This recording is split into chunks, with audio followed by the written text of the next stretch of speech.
যারা পরিকল্পনা করে রাখে যে 12 তারিখের পর থেকে তারা জনগণকে নাকে দড়ি দিয়ে ঘোরাবে, তাদেরকে উচিত শিক্ষা আপনাদেরকে দিতে হবে। প্রিয় ভাই বোনেরা, আসুন এবার দেখে ওই যে গুপ্ত সংগঠনটির কথা বললাম, যারা বাংলাদেশের নারী সমাজকে অপমানজনক শব্দ ব্যবহার করে। আরেকটি ঘটনা বলি, তাদের আরেক নেতা, যার বাড়ি কিনা কুমিল্লা জেলায়, সেই নেতা কিছুদিন আগে তাদের এক দলীয় সমাবেশে বলেছে তাদের কর্মীদেরকে যে 12 তারিখ পর্যন্ত আপনারা জনগণের পা ধরবেন, তারপরে বাকি পরবর্তী 5 বছর জনগণ আপনাদের পা ধরবে। প্রিয় ভাই বোনেরা, চিন্তা করুন, এই রকম কথা কে বলতে পারে যে 12 তারিখ পর্যন্ত তাদের নেতাকর্মীরা জনগণের পা ধরবে, তাহলে 12 তারিখের পর থেকে জনগণ তাদের পিছে পিছে ঘুরবে, জনগণ তাদের পা ধরবে।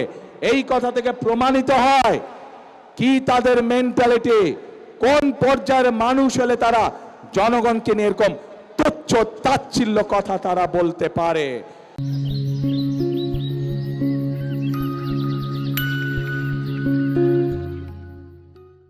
প্রিয় ভাই বোনেরা, এইসব লোক যদি নির্বাচিত হয়, এইসব লোক যদি দায়িত্ব পায়, তাহলে আজকেই আমাদের কাছে পরিষ্কার হয়ে যাচ্ছে যে জনগণের ভাগ্যের কি দুর্বিষহ অবস্থা হবে, দেশের মানুষের ভাগ্যের কি দুর্বিষহ অবস্থা হবে। যাদের মনে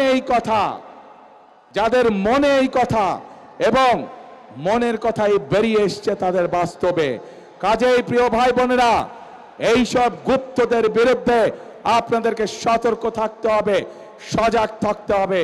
যারা দেশের মানুষকে সম্মান করতে জানে না, যারা পরিকল্পনা করে রাখে যে 12 তারিখের পর থেকে তারা জনগণকে নাকে দড়ি দিয়ে ঘোরাবে, তাদেরকে উচিত শিক্ষা আপনাদেরকে দিতে হবে। প্রিয় ভাই বোনেরা,